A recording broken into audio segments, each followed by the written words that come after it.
Hello दोस्तों, कैसे हो आप सभी। उम्मीद है आप सभी शानदार होंगे, मस्त होंगे।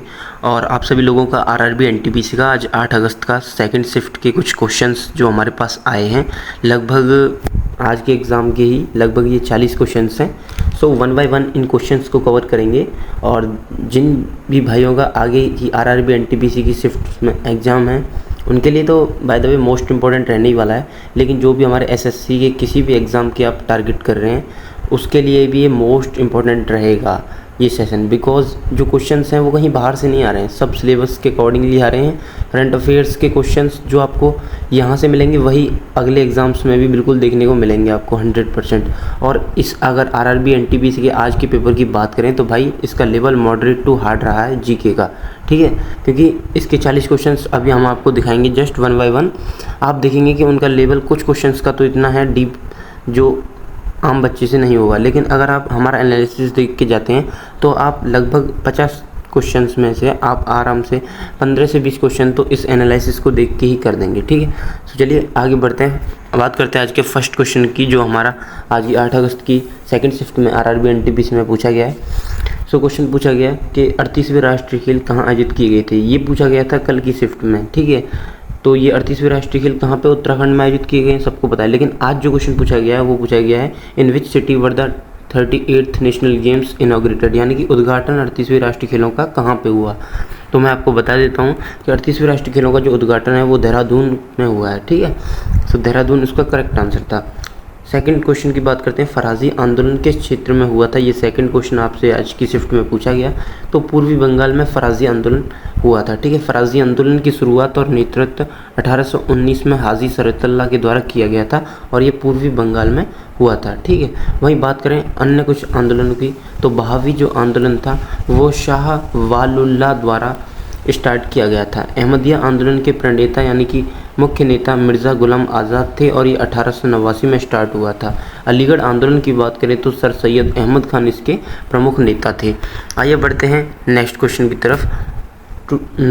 आज का तीसरा क्वेश्चन हमसे पूछा गया, टूथ बेस्ड ब्रश के जो ब्रिसल्ट्स कांटे होते हैं आमतौर पर किस पदार्थ के बने होते हैं। यानी कि जो टूथपेस्ट में टूथब्रश जो होता है उसमें दांते होते हैं वो टेफ्लॉन के नहीं, नायलॉन के नहीं, नायलॉन के बने होते हैं, ठीक है। नायलॉन यहाँ पे इस क्वेश्चन का आपके का करेक्ट आंसर था, ठीक है। बात करते हैं चौथे क्वेश्चन की। तो चौथा क्वेश्चन जो हमारा आज का पूछा गया कि उज्ज्वला योजना किससे संबंधित है। तो ये फ्री एलपीजी गैस कनेक्शन से संबंधित थी जो बीपीएल परिवारों के लिए था, ठीक है। इसका उद्देश्य गरीबी रेखा से नीचे परिवारों की महिलाओं को मुफ्त एलपीजी कनेक्शन उपलब्ध कराना था। इसकी डेट बड़ी इंपॉर्टेंट है कि 1 मई 2016 को स्टार्ट करी गई थी पीएम नरेंद्र मोदी के द्वारा, ठीक है। पीएमजी के द्वारा ये स्टार्ट हुई थी 1 मई 2016। इसकी डेट आपको याद रखनी है। नेक्स्ट जो हमारा क्वेश्चन आज के में पूछा गया वो था कि इसरो के एनजीएलवी की फुल फॉर्म क्या है। अब ये देखिए, ये क्वेश्चन जो है वेरी वेरी मोस्ट इंपॉर्टेंट रहेगा आगे आने वाली शिफ्ट के लिए भी, ठीक है। तो एनजीएलवी की फुल फॉर्म आप में से बहुत को नहीं पता होगी, तो न्यू जनरेशन लॉन्च व्हीकल इसका करेक्ट आंसर था, ठीक है। यह मुख्य रूप से GT0 यानी कि जियो स्टेशनरी ट्रांसफ़र ऑर्बिट और LEO लो अर्थ ऑर्बिट मिशनों के लिए बनाया जा रहा है। ये जो लॉन्चिंग व्हीकल है न्यू जनरेशन वाला, किसके लिए, GTO और LEO मिशनों के लिए बनाया जा रहा है। अभी बात करें PSLV और GSLV की फुल फॉर्म की, तो PSLV की फुल फॉर्म है पोलर सैटेलाइट लॉन्चिंग व्हीकल और GSLV की फुल फॉर्म है जियो सिंक्रोनस सैटेलाइट लॉन्चिंग व्हीकल, ठीक है। अभी बात करते हैं नेक्स्ट क्वेश्चन की। तो नेक्स्ट क्वेश्चन हमसे पूछा गया कि खेलो इंडिया पैरा गेम्स 2025 में 101 किलोग्राम भार वर्ग में पावर लिफ्टिंग में स्वर्ण पदक किसने जीता। खेलो इंडिया पैरा गेम्स में, ठीक है। तो 101 किलोग्राम भार वर्ग में जो पावर लिफ्टिंग में स्वर्ण पदक जीता जसप्रीत कौर ने जीता है, ठीक है। तो उन्होंने इस बार वर्ग में एक राष्ट्रीय रिकॉर्ड के साथ में ये पदक हासिल किया है। तो जसप्रीत कौर ने 45 किलोग्राम वर्ग में 101 किलोग्राम भार उठाया, इसलिए इन्होंने राष्ट्रीय रिकॉर्ड भी बनाया है पैरा गेम्स में। पैरा गेम्स 2025 का आयोजन नई दिल्ली में किया गया था। और वहीं बात करें कि खेलो इंडिया गेम्स का आयोजन कहाँ पे हुआ था, तो खेलो इंडिया गेम्स का आयोजन बिहार में हुआ था। साथ ही दिल्ली में भी कुछ जगह पे हुआ था, ठीक है। तो बिहार प्लस दिल्ली दोनों जगह खेलो इंडिया गेम्स 2025 आयोजित किए गए हैं, ठीक है। और बात करें खेलो इंडिया 2025 के शुभंकर की, तो इसका जो शुभंकर है वो गज सिंह है, ठीक है। क्या है, गज सिंह इसका शुभंकर है। बात करते हैं नेक्स्ट क्वेश्चन की। तो नेक्स्ट क्वेश्चन हमसे पूछा गया कि बिजली चले जाने पर कंप्यूटर की कौन सी मेमोरी जो अपना डेटा संग्रहित नहीं कर रख नहीं पाती, ठीक है। यानी कि जैसे ही बिजली कट होगी उसका जो डेटा है वो अपने आप मिट जाएगा, ठीक है। तो ऐसा है रैंडम एक्सेस मेमोरी जो राम होती है, एक वोलेटाइल मेमोरी होती है। वोलेटाइल होते हैं जो लाइट जाते ही नष्ट हो जाए, ठीक है। इसका मतलब है केवल बिजली की आपूर्ति के दौरान ही डेटा सुरक्षित रख सकती है, ठीक है। तो नेक्स्ट क्वेश्चन जो हमारा था इसमें कि राष्ट्रपति द्रौपदी मुर्मू अभी हाल ही में पोप फ्रांसिस और राजकीय अंतिम संस्कार में शामिल होने हेतु 25 और 26 अप्रैल को 2025 को किस देश की यात्रा पर थी? तो वेटिकन सिटी के एक ये पोप फ्रांसिस थे, एक चर्च के पोप थे पोप फ्रांसिस नाम से, ठीक है। तो ये वेटिकन सिटी में हमारी राष्ट्रपति द्रौपदी मुर्मू ने इनके जो अंतिम यात्रा थी उसमें हिस्सा लेने के लिए यात्रा करी थी, ठीक है। बात करते हैं नेक्स्ट क्वेश्चन क्या पूछा गया। तो बंगाल में गवर्नर जनरल का जो पद था किस अधिनियम से सृजित किया गया था? तो मैं आपको बता देता हूँ 1773 का रेगुलेटिंग जो एक्ट था वो इसका करेक्ट आंसर है, क्योंकि इसी एक्ट से आपकी जो है बंगाल में गवर्नर जनरल का जो पद है वो सृजन हुआ था इसका, ठीक है। बात कर लेते हैं कि बंगाल के गवर्नर जनरल को किस वर्ष आपका भारत के गवर्नर जनरल का नाम बदलकर वायसराय भारत सरकार अधिनियम 1858 से किया गया था, ठीक है। बात करते हैं नेक्स्ट क्वेश्चन की। तो नेक्स्ट क्वेश्चन हमसे पूछा गया हैदराबाद के निजाम ने किसकी प्रथा अपनाई थी? और ये 4 ऑप्शन दिए गए थे, कार्नवालिस, हेस्टिंग, वेलेस्ली या फिर डलहौजी। तो क्वेश्चन का आंसर है लॉर्ड वेलेस्ली की जो सहायक संधि थी वो हैदराबाद के निज़ाम ने स्वीकार कर ली थी, ठीक है। वही बात करें नेक्स्ट क्वेश्चन की। तो नेक्स्ट क्वेश्चन हमसे यहाँ पे पूछा गया है कि विधवा पुनर्विवाह और बाल विवाह प्रतिषेध अधिनियम कौन लाया था? तो बात करें कि विधवा पुनर्विवाह अधिनियम 1856, और कुछ कैंडिडेट्स ने बताया है कि ये क्वेश्चन ऐसे पूछा गया कि विधवा पुनर्विवाह और बाल प्रतिषेध अधिनियम जो है वो किसके प्रयासों से पारित हुआ था? तो बता दूं ईश्वर चंद्र विद्यासागर जी थे, उनके प्रयासों से, और वीरेश लिंगम पुंतुलु जी जो दक्षिण भारत से थे इनके प्रयासों से ये पारित हुआ था। वीरेश लिंगम पुंतुलु आपका जो भी कैंडिडेट्स ने बताया कि ईश्वर चंद्र विद्यासागर ऑप्शन में था तो ये सही आंसर हो जाएगा।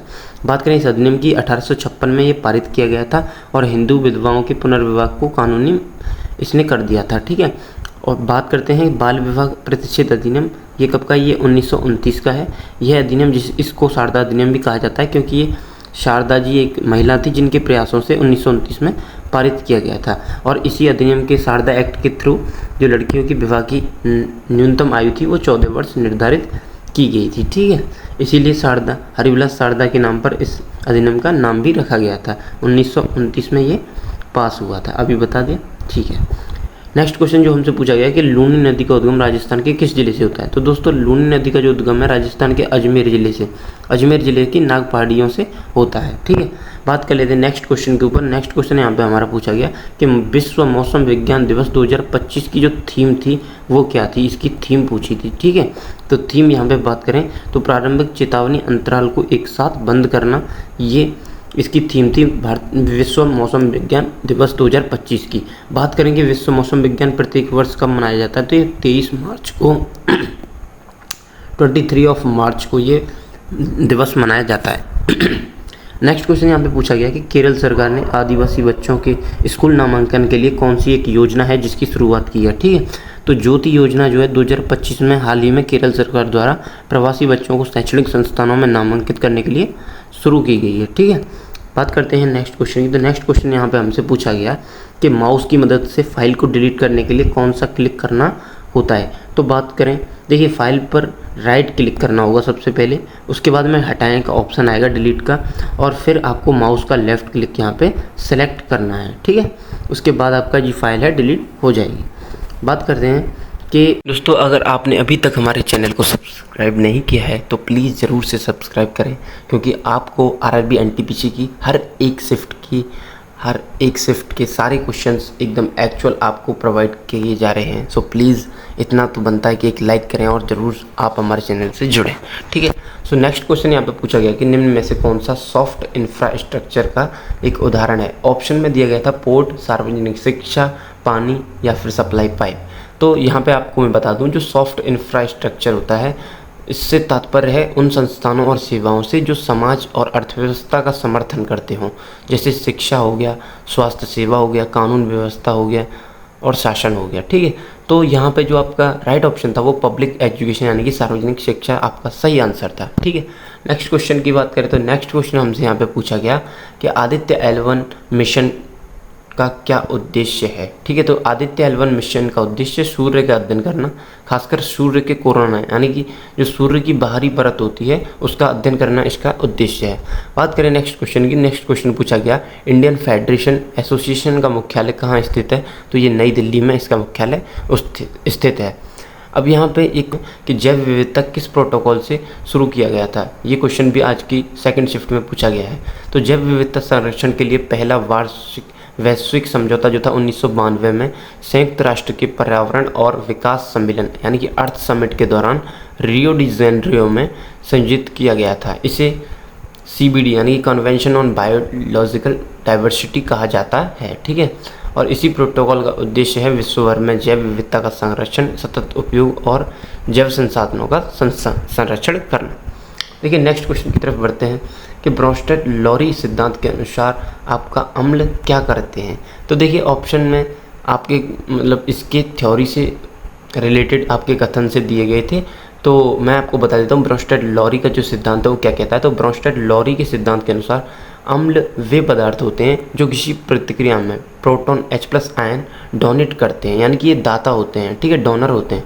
वहीं क्षार जो होते हैं वो प्रोटॉन को स्वीकार एक्सेप्ट करते हैं। इस सिद्धांत को अम्ल और क्षार की परिभाषा और प्रतिक्रिया को समझना इससे आसान हो जाता है। इस जो प्रक्रिया को दिया था वो दिया था ब्रोंस्टेड लॉरी ने, इसी को ब्रोंस्टेड लॉरी सिद्धांत कहते हैं। उदाहरण के लिए हाइड्रोक्लोरिक एसिड पानी में H+ आयन देता है, इसलिए यह एक क्या है, एसिड है। ठीक है, बात करते हैं नेक्स्ट क्वेश्चन की। तो नेक्स्ट क्वेश्चन यहाँ पे हमसे पूछा गया है कि कौन सा हड़प्पन सभ्यता की विशेषता नहीं थी।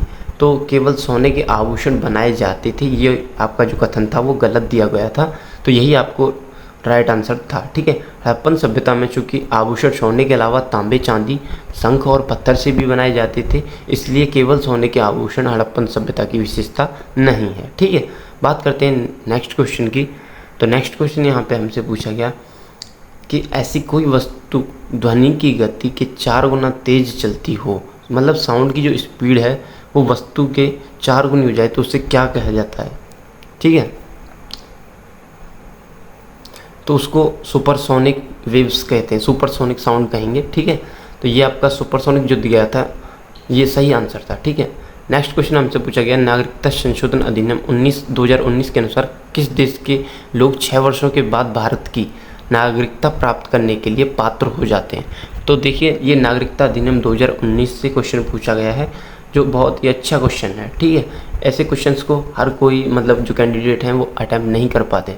तो नागरिकता संशोधन अधिनियम 2019 के तहत अफगानिस्तान हो गया, बांग्लादेश हो गया और पाकिस्तान के हिंदू, सिख, बौद्ध, जैन, पारसी और ईसाई समुदाय के लोग जिन्होंने 31 दिसंबर 2014 तक भारत में प्रवेश कर लिया है, वे भारत में 6 वर्षों के निवास के बाद भारतीय नागरिकता के लिए पात्र हो जाते हैं। ठीक है, तो नेक्स्ट क्वेश्चन की तरफ बढ़ते हैं। तो प्लीज़ चैनल को सब्सक्राइब करके वीडियो को लाइक ज़रूर करें और बेल आइकन को आप प्रेस करें ताकि हर एक जो पल पल की अपडेट है एग्ज़ाम से रिलेटेड आप तक पहुंचती रहे। सो रिहंद बांध उत्तर प्रदेश के किस ज़िले में ये क्वेश्चन पूछा गया। तो रिहंद बांध उत्तर प्रदेश के सोनभद्र ज़िले में स्थित है और ये गोविंद वल्लभ पंत सागर के नाम से भी जाना जाता है। रिहंद नदी पर बना हुआ है, सबको पता है, पिपरी नगर के पास यहाँ पे स्थित है। इसका निर्माण कार्य 1954 में शुरू हुआ था। 1963 में इसका उद्घाटन श्री गोविंद वल्लभ पंत जो मुख्यमंत्री थे यहाँ के यूपी के, उनके द्वारा किया गया था। सो बात करते हैं नेक्स्ट क्वेश्चन की। तो नेक्स्ट क्वेश्चन हमसे पूछा गया कि 2025 में दिल्ली में कितने विधानसभा सीटों पर चुनाव हुआ था। तो देखिए फ्रेंड्स, 2025 में दिल्ली में कुल 70 विधानसभा सीटों पर चुनाव हुआ है। इस चुनाव में बीजेपी के आपसे पूछे जा सकते हैं कितने सीट मिले बीजेपी को। तो 48 सीटें बीजेपी को मिली थी, जो पूर्ण बहुमत के साथ इसने सरकार बनाई है। और रेखा गुप्ता वर्तमान में प्रधानमंत्री सीएम भी हैं, यहाँ की अभी सीएम बनी हैं। तो चुनाव 5 फरवरी 2025 को एक चरण में हुए थे और 8 फरवरी 2025 को इसका परिणाम घोषित हुआ था।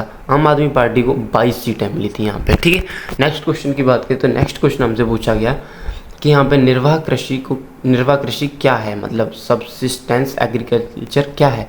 तो निर्वाह कृषि वह कृषि प्रणाली है जिसमें किसान केवल अपने परिवार की जीविका चलाने के लिए अपनी उपज करता है, यानी कि खेती बाड़ी अपनी घर की जीविका को चलाने के लिए करता है उसे निर्वाह कृषि कहते हैं। ठीक है। सो नेक्स्ट क्वेश्चन यहाँ पे आपसे पूछा गया था कि राजा चेत सिंह ने किस विद्रोह को बनारस में नेतृत्व किया था। तो राजा चेत सिंह ने 1781 में अंग्रेजों के विरोध में बनारस विद्रोह का नेतृत्व किया। यह विद्रोह British governor general Warren Hastings के अत्याचार और अनुचित मांगों के खिलाफ था। ठीक है। नेक्स्ट क्वेश्चन जो हमसे यहाँ पे पूछा गया दोस्तों, ये बहुत ही प्यारा क्वेश्चन कि 2025 के चुनाव से पहले गृह मंत्री कौन थे। तो 10 जून 2024 को अमित शाह ने दूसरी बार सबको पता है कि गृह मंत्री पद की शपथ ली है। तो दोस्तों आपको एनालिसिस कैसा लगा? क्वेश्चन सारे रियल थे, मुझे तो पता है, लेकिन आप प्लीज़ कमेंट बॉक्स में अगर कमेंट करके बताएंगे तो मुझे और भी अच्छा लगेगा। So thank you so much for watching this video. मिलते हैं नेक्स्ट शिफ्ट के एनालिसिस के साथ, तब तक बने रहिए हमारे साथ। Thank you.